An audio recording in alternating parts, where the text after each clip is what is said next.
Okay.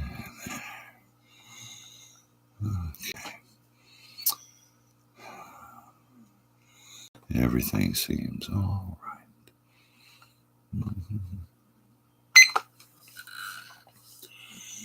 Welcome. Come on in. This is the Cosmic Watch. We do this every Friday night.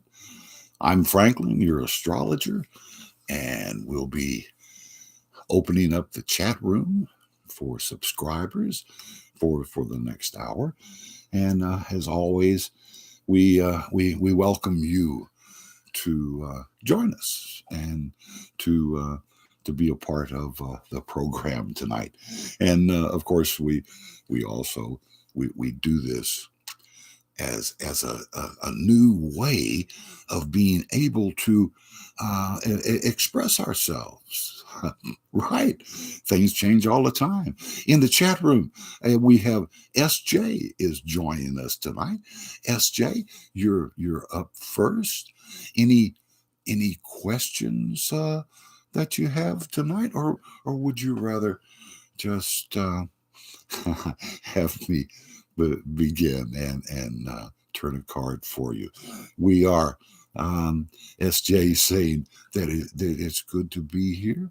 We have regulars and of course new people who join us as we go, and this is all on YouTube, where we have a lot of very good features. We've really gone into video work, and a lot of these are the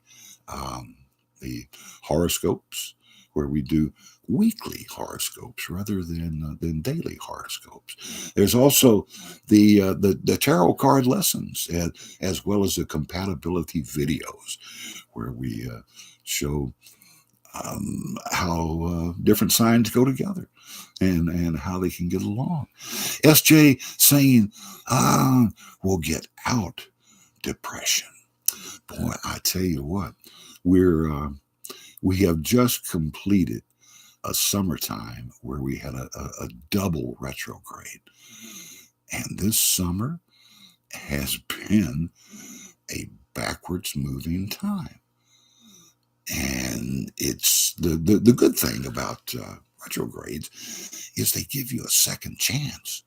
They give you a chance to see again what you've just gone through, and to have a chance to do it better, to really be able to express yourself as to other people. And here's Cody also joining us in the room this morning, and or this evening. That's right. This is October the 6th, and this is of course we're still in Libra this week, and the moon sign is in Cancer tonight. So those that are born on this particular day, and this is October the 6th of 2023, the people who are born today are Libras. And Libra is all about finding balance, to find the harmonious life, to be able to live with other people and to get along with other people. Now, today's date is interesting. If we do the numerology on this, today's date is 10/6 of 2023.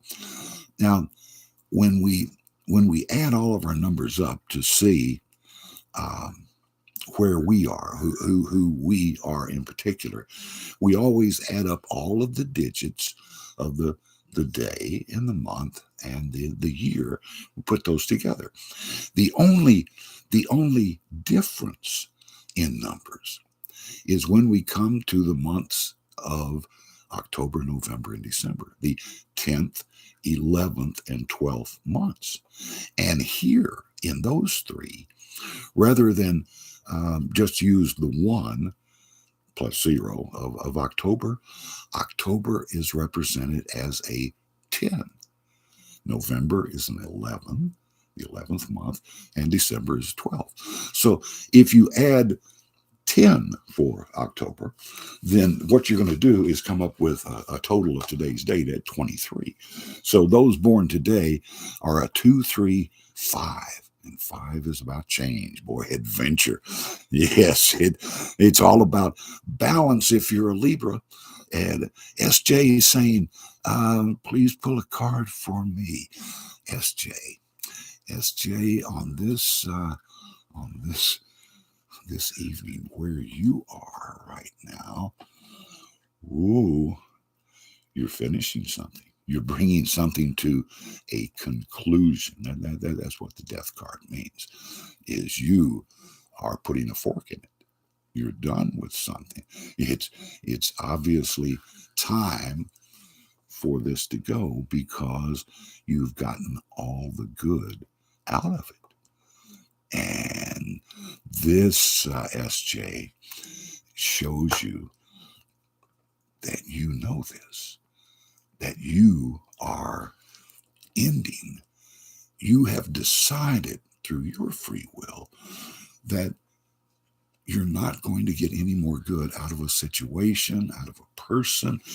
This could be, only you know, SJ, exactly who this is that needs to be out of your life, or this thing that needs to be out of your life. And the thing about the world that we live in is it's full of temptations. That's the reason this earth was created, to supply temptations for us so we can use our free will to make the right decisions to eventually reach our enlightenment.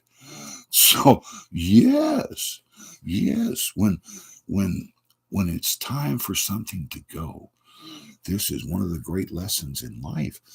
No matter how good or bad something has been, it has to be released. After it's been used, shared, and you've been thankful for it, you have to let it go.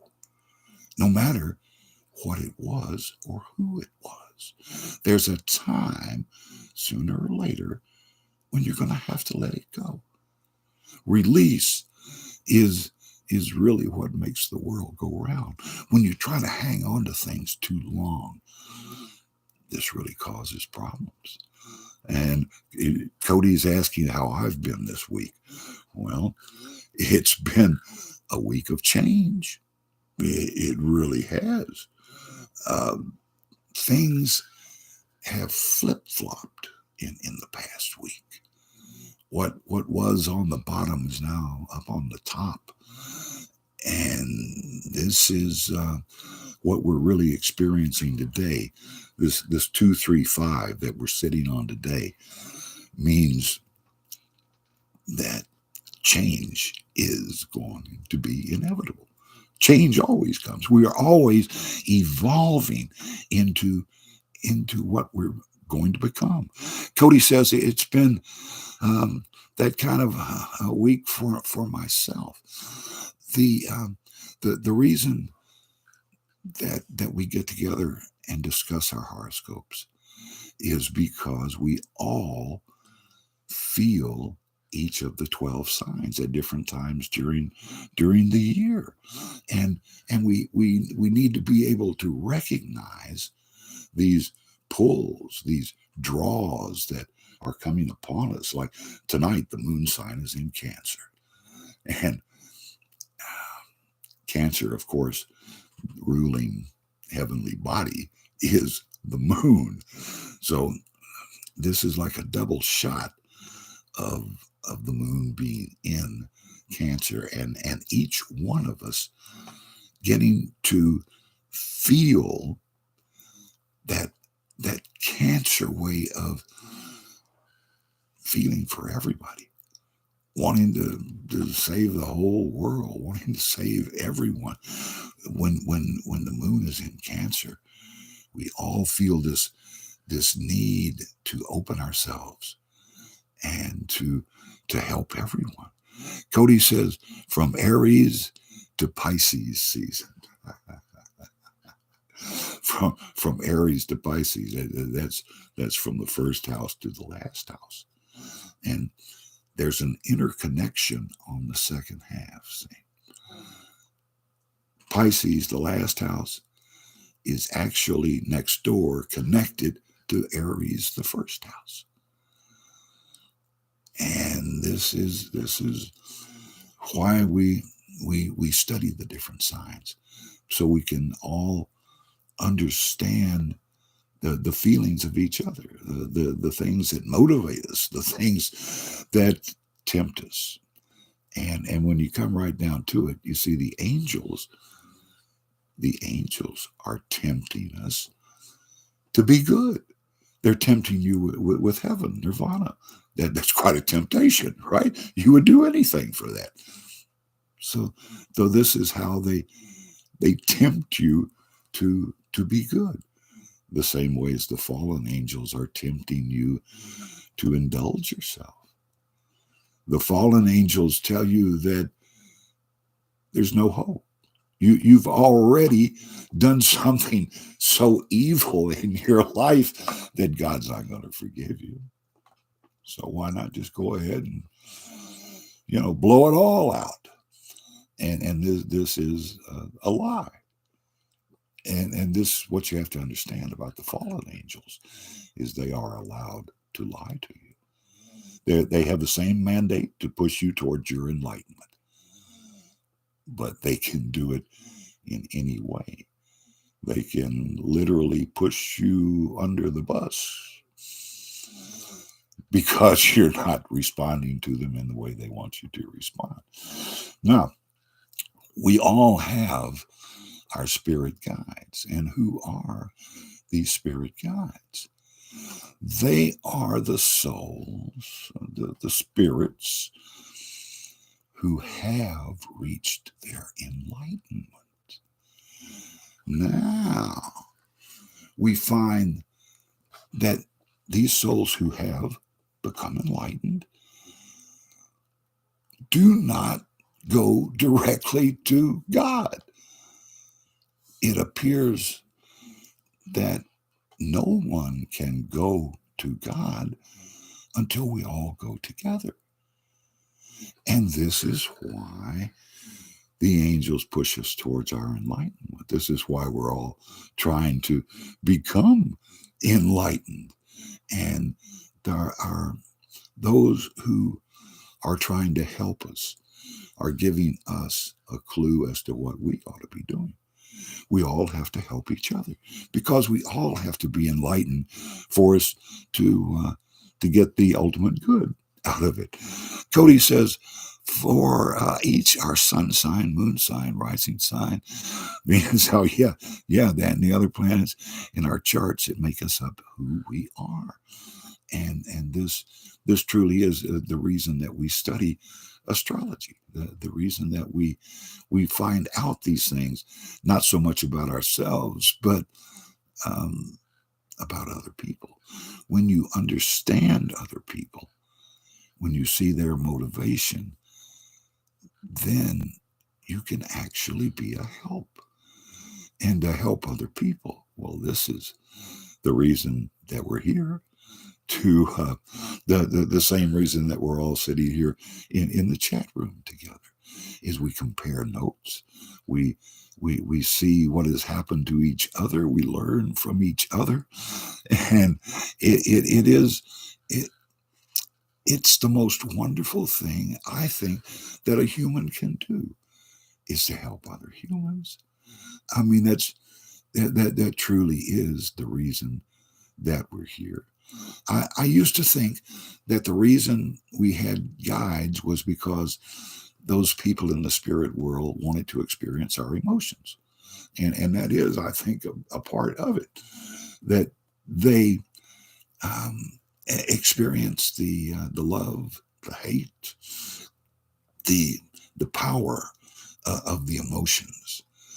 And but it's really more than that. It's The spirit guides come to us for the purpose of helping us reach our enlightenment. This is why you never get to know who your spirit guides are. They're not Uncle Charlie. They are enlightened souls. And the one thing that we have always learned from enlightened souls is that you cannot get there alone. Any guru will tell you, you have to have a teacher. You must have your own guru, your own teacher. Now, the wonderful thing, the wonderful news is that those teachers you don't have to find. They find you. They are the spirit guides that live within your human body, that are right there with you all the time. They are there to give you advice. They're not there to force you to do anything. They're there to give you options. You must use your free will, make your decisions. Cody says, did you know there are two different astrologies? We've got tropical and, yes, Cody, there are so many different types of astrology, literally all around the world. And the American Indians used all of the natural animals on the in their world, and they assigned the different personalities, not to gods and the planets, but to animals. And in Indian folklore, it's called medicine cards, and it's extraordinary what information you can get from that. But that's just one way in one part of the world. People all around this planet were looking at the same stars, the same sky, and it's amazing how much alike the different astrologies are. It's like in Chinese astrology, they use the same thing as the American Indians. It's the animals who become the totems, and then the Chinese break it down into different elements within that animal, and really get to a different way of explaining the same things. Cody says, my little sister told me that the sidereal astrology goes backwards on our birth signs. Good example. I'm a Pisces, and Cody is an Aquarius. And it works the same way for the ages. We have now moved into the age of Aquarius. Before the age of Aquarius came the age of Pisces. It moves backwards. The age of Pisces began with the birth of Jesus and lasted until somewhere around 1960. Ages don't just change overnight. They drift in like a fog, and they very gradually change. The age of Aquarius came in as the age of satellites. The age of, do you remember Sputnik? It was 1958 when the first orbiting piece of human debris actually was put into orbit. The Sputnik. The Russian Sputnik satellite was the first thing that they had been able to shoot up into the sky with a rocket and hover between the gravitational pull of the Earth and the gravitational pull of the sun, and be able to orbit just like the moon. Everything that we put up is an imitation of the moon. And we are now completely in the age of Aquarius, where everything is electronic, everything is digital, everything is unseen. You have to believe that it's there, right? So Cody says the tropical astrology would make you a Pisces, but in the other astrology, your birth sign would make you an Aquarius. And this also is you can see that in the way that different peoples have built their calendars. There are different ways of marking time for virtually every country in the world. The only two that are really synchronized are Canada and the United States. And look at the time zone lines sometimes through Canada, and the North America lines are perfectly straight. And then when they get to the American border, they just go crazy. They go anywhere they want to go. There's no rhyme or reason to it anymore. It's countries get to choose their own calendars and their own times. And time, I tell you what, time is the one thing that psychics find virtually impossible to predict when something is going to happen. And this is the biggest thing that people always want to know when they're asking questions is, when is this going to be over? When is this going to happen? How long do I have to wait? And here's the thing. God does not have a watch. Time, as we know it, is important only to humans on earth. Your spirit guides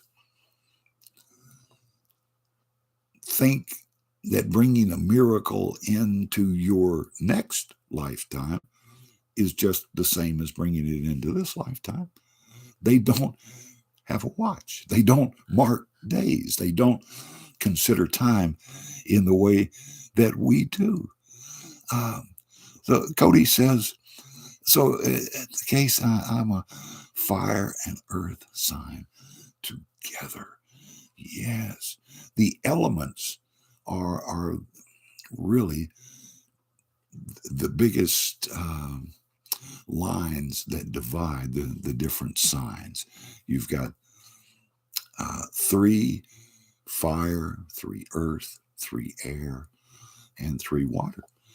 And when you read horoscopes, what you need to do is read all 3 of the horoscopes for whatever your element is. I'm a Pisces. Well, a water sign also includes Scorpio and Cancer. There's something in each of those forecasts for me every time. So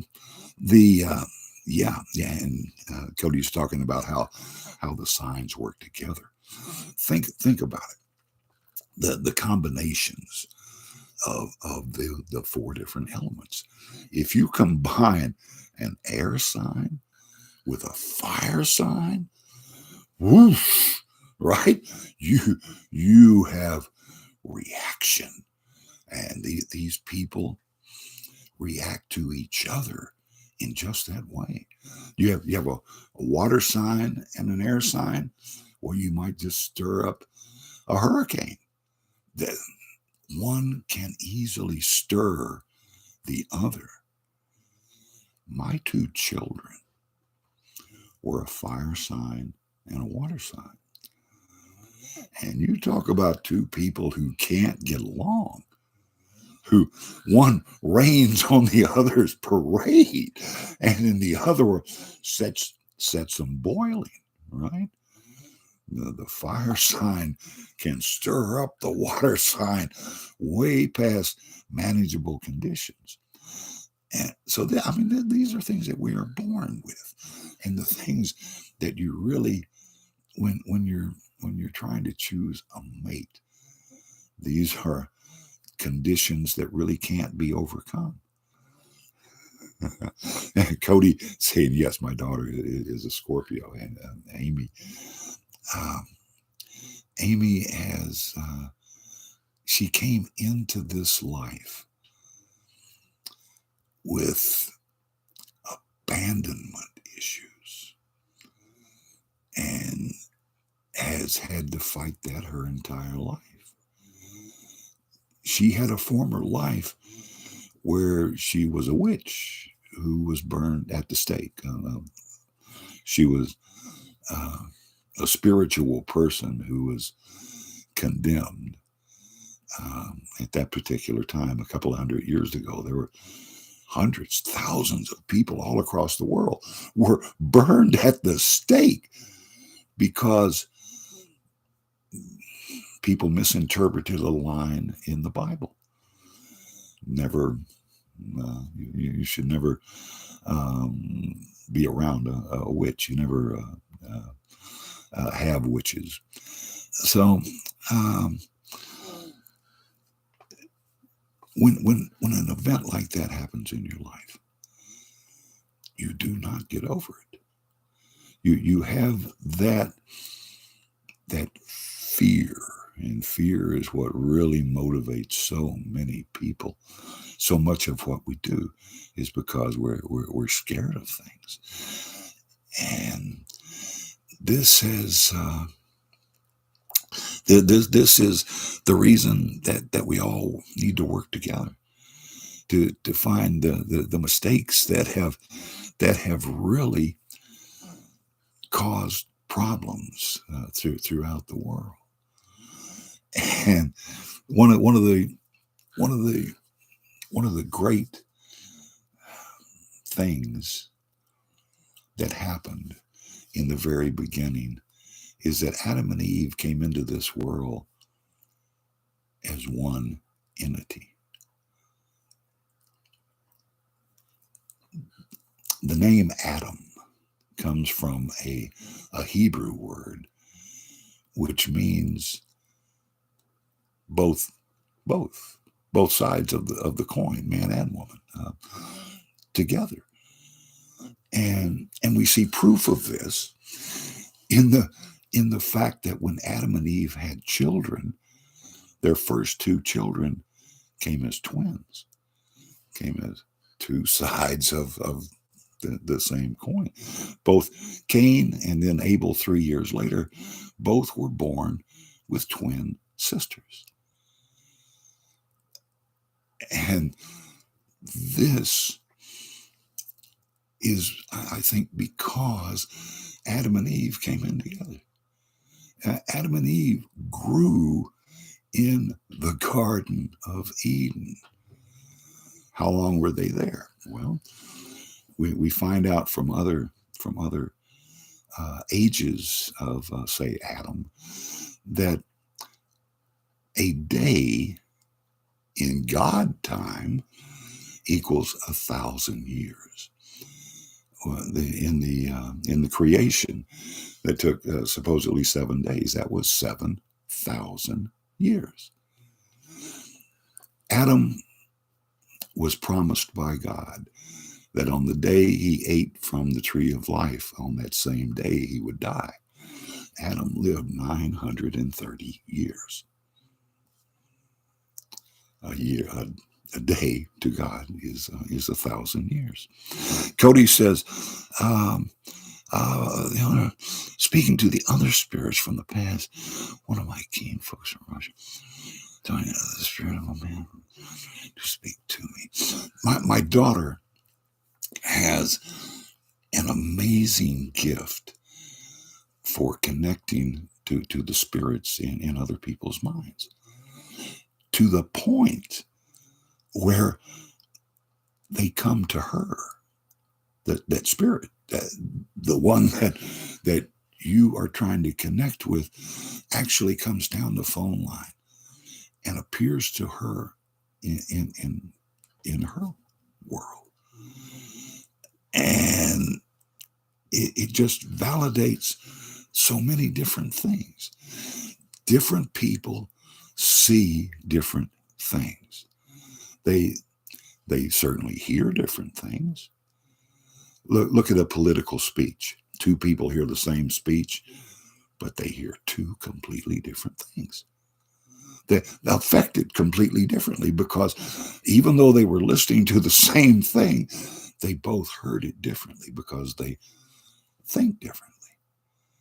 Because they react to things differently. So we have to remember that everybody in this world is the same, but everybody is different.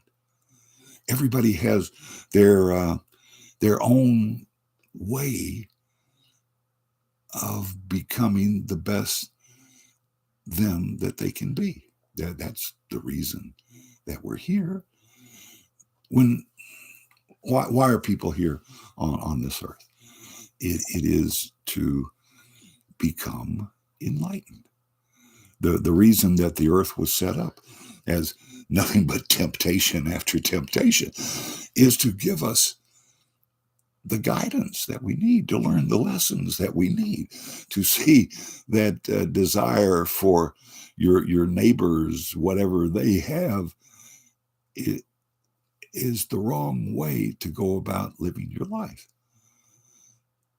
We, in order to live together, what are the 10 Commandments? They are the least that you can possibly do and have one people live next door to another people. It's the very least. You don't lie, don't kill, don't start any blood feuds because they never end.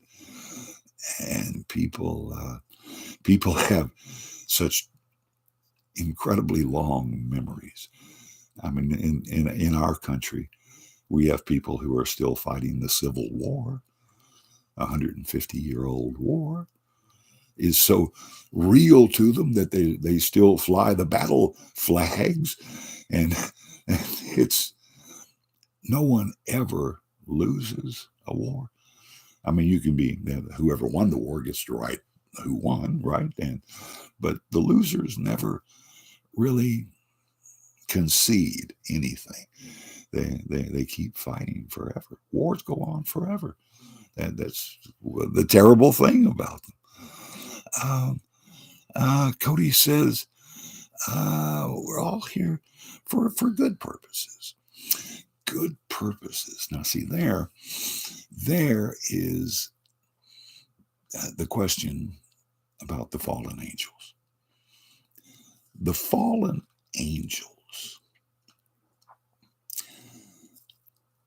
and there must be an untold number of angels, because 200 angels exercised their free will and chose to come to earth with Lucifer when Lucifer was cast out of the rest of the angels and thrown down to earth on a lightning bolt that brings him to earth to make ready for people.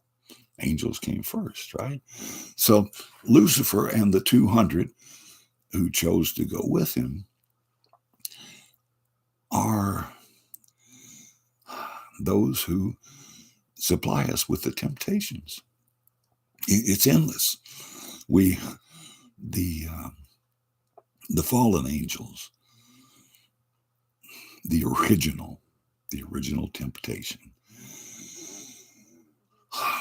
was the fallen angels mating with human women. This is in the book of Enoch. This is how Enoch explained his own incredible life, was that his father was a fallen angel. And in Genesis, the Nahim are named there. They are the giants.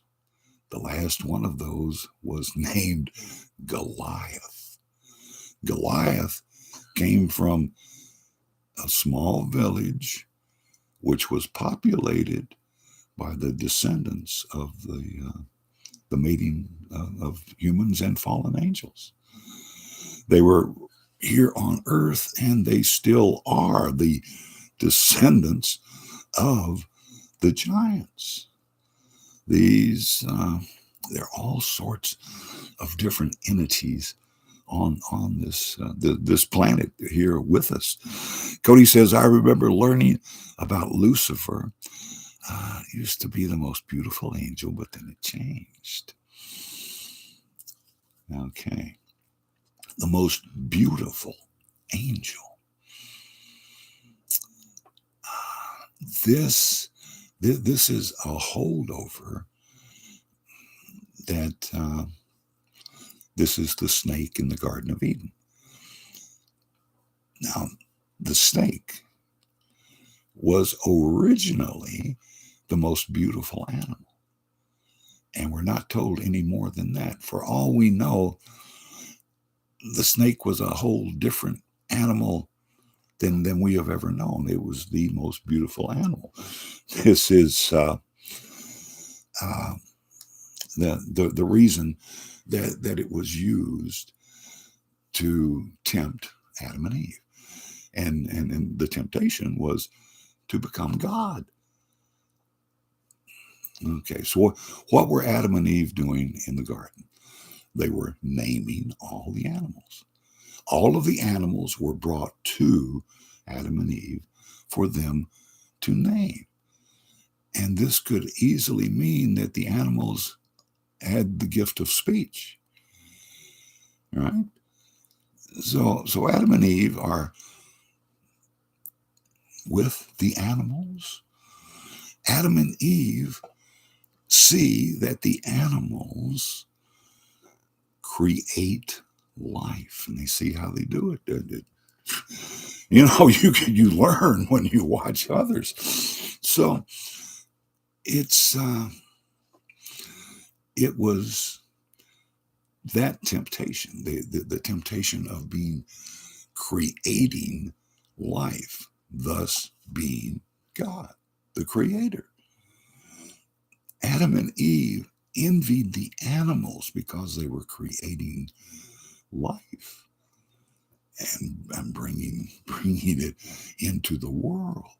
This is why they wanted to eat from the fruit of the tree, so they would know the difference between good and bad, the difference between the two sexes. And I think this is where that division comes from. Until that time, Adam and Eve may have been growing in the Garden of Eden as some kind of a pod. And then they separate when they have to leave the Garden of Eden. So this is this is the beginning. This is when the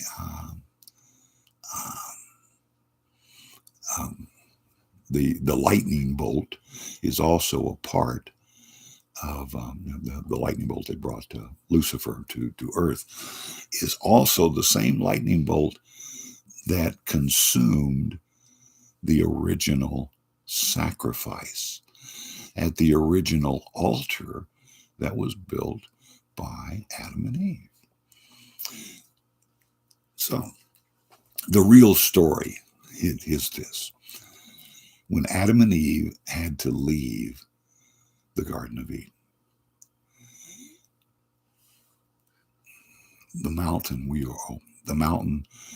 that we always talk about climbing, that mountain, the magic mountain, the same mountain that Moses went up to receive the 10 Commandments. That mountain is where the Garden of Eden was. The Garden of Eden is here. Below the Garden of Eden is the cave where Adam and Eve had to go spend the rest of their life. When they were thrown out of the garden, they could not go down off of the mountain. So when Cain and Abel come along, Cain came into this world with a bad attitude. And Cain was jealous. He knew jealousy. He knew envy, greed. He wanted what his brother had. And when Adam and Eve had to leave the garden, God felt so sorry for them. God loves humans. And to see them stripped of everything, it was too much. God knew they knew they had to be punished because they had broken a commandment. But God forgave them. God forgave Adam and Eve. And what he did for them at that particular time was to allow them to take 3 things from the Garden of Eden down to the cave with them. One of those things, the 3 things are gold, frankincense, and myrrh. Where do you think the 3 wise men got that idea from? Well, it's from reading the book of Adam and Eve. But Adam and Eve took fragrant leaves. They were given the fragrant leaves of the trees of the Garden of Eden because of the smell, the fantastically wonderful smell that came off of those trees. Drifted right down to the cave where Adam and Eve were, and it was driving them crazy.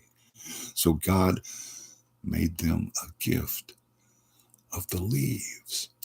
Now, when Adam and Eve want to make a sacrifice to God, they sacrifice what is most precious to them. They sacrifice those leaves by building an altar on the mountain and burning they put the leaves where they can be smelled. They put them up on the altar where God can smell them.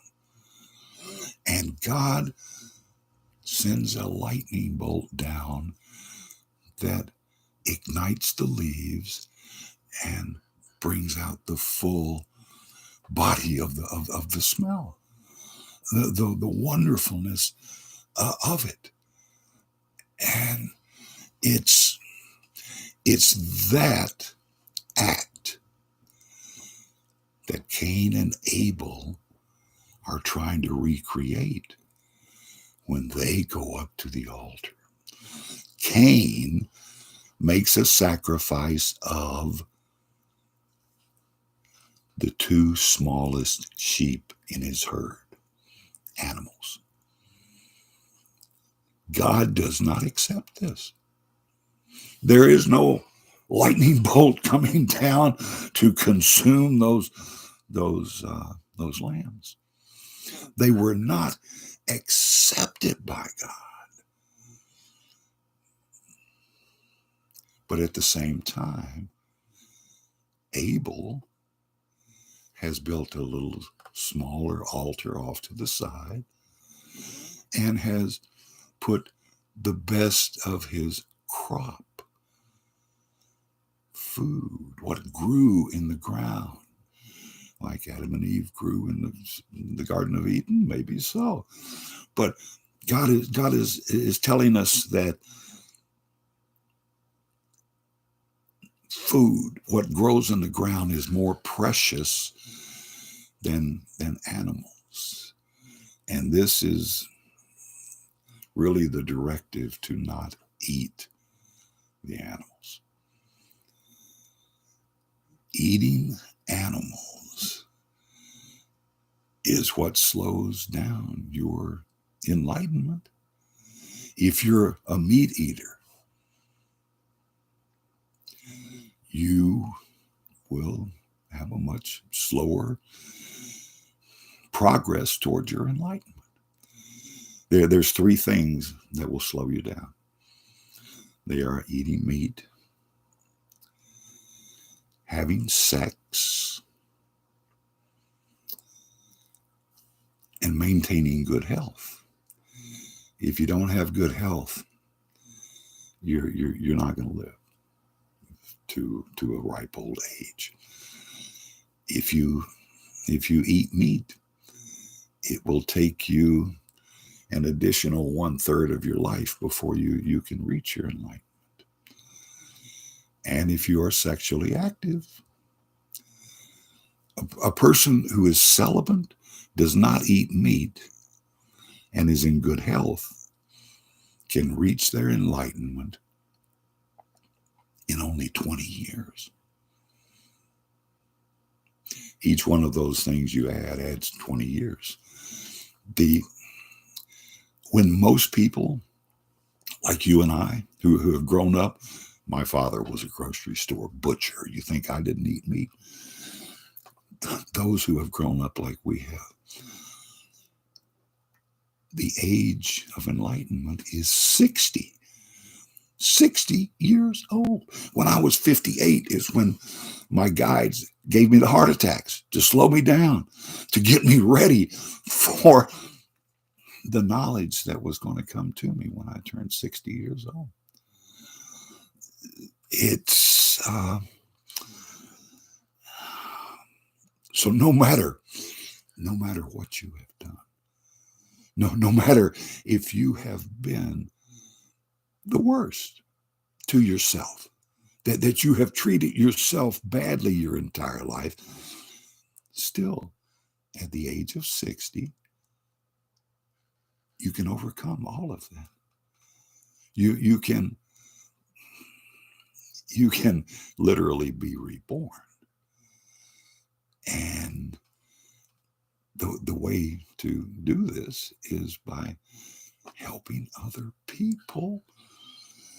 It's the only thing in life worth doing. I mean, you can spend your life helping yourself, and do you become enlightened? No. It's only when you learn how to love yourself by loving other people. And by loving yourself, you learn how to love God. Learn how to forgive God for not giving you everything in instant karma time, right? Cause, effect. I want it now. Desire is the whole problem.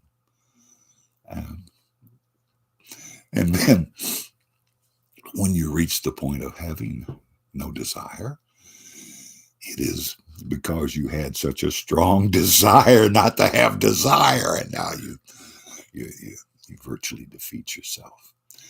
This is the thing about having a teacher, having a guru. You have that teacher. That teacher is within you, right there within you. That teacher is your spirit guides who are located in your heart. They are closer to your mouth than your brain is, than your third eye is. They're ahead of your perception. This is why we find ourselves saying things that we don't even know where they came from. Who said that? Did I say that? And then it turns out that it was something that had to be said. And this is your guides jumping ahead of you and coming to you in the voice that you will always trust more than anyone else's. That's your own. That voice in the back of your mind, your conscience, when you're talking to yourself, that's your guides monitoring and throwing in thoughts, throwing in the truth. The truth is different for every soul on this planet. And what a wonderful thing. You must find your own truth. Nobody can tell you how to feel. Nobody can tell you that no one can tell you that you reached your enlightenment or that you didn't. You're the only one on this earth who knows. Your guides are here to help you. Your guides will show you at the end of your life everything that you've ever done in this lifetime, every word that you ever said, and the effect of each of those words on other people. What you did in this life. And if you did nothing else, you affected other people. You were a good example. Maybe you were a bad example, but you were used by God to help other people. Cody is from Georgia, so he eats meat. I talk to myself all the time, and someone is speaking to me.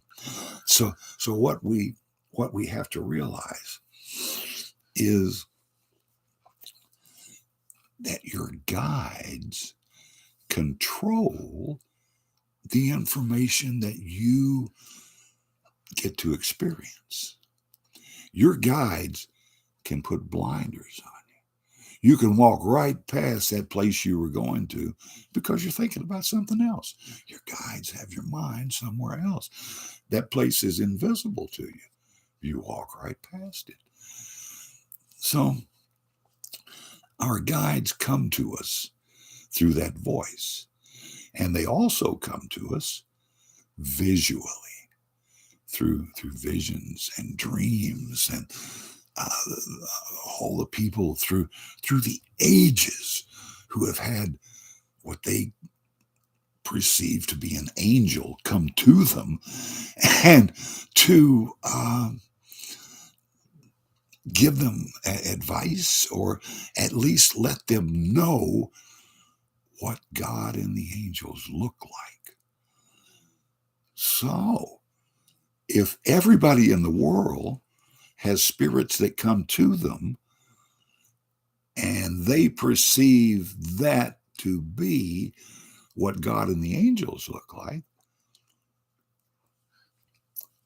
then you consider that the angels would come to you in a form that you would trust. This is why everyone who's ever been on this planet, who ever had a spiritual experience, saw themselves in God.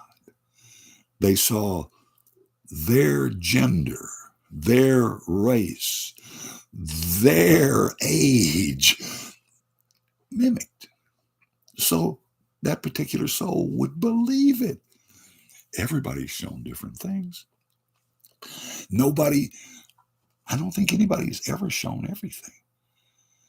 When your guides tell you what they find in your heart, it's truth, right? Cody says, I would like to have a reading. Cody, let's see what we pull on you tonight. If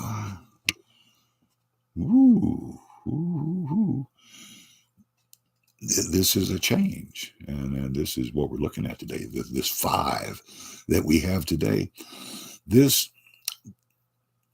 See the guy on the horse. Those clouds are blowing in the other direction. He's running against the wind. Everybody is telling him he's doing the wrong thing, and only he knows that he's going in the right direction. So, yeah. And Cody, what this is, it shows you that you can change. You can change horses in midstream as long as you're doing the right things. So don't be afraid of change. Change is inevitable. Change will always be with us. And it's your free will decisions that really guide those changes. And one of the things we all have to realize is that nobody knows it all. Nobody sees it all. Nobody's ever shown the entirety of the situation. All you know is your own particular situation. And you are in control of that. You can, you have free will. You choose, you make decisions every day that Cody says, I feel like I'm slowly going through a change. And these are the only changes that are really effective. Making New Year's resolutions that you keep for 2 weeks, that's the usual way. But when you realize that it's a day-to-day change, this is what evolution does for us. We get to change every single day. Everybody gets to change every single day. And I know this sounds like a cop-out, but as a psychic reader, I have to include the warning to everyone that this reading is only good for today. This reading is only good if nobody changes, and everybody changes every day. It's and this is also the factor of people asking for, when is this change going to come? There is no calendar in heaven. One life leads to another. That is what reincarnation. That's why we're here.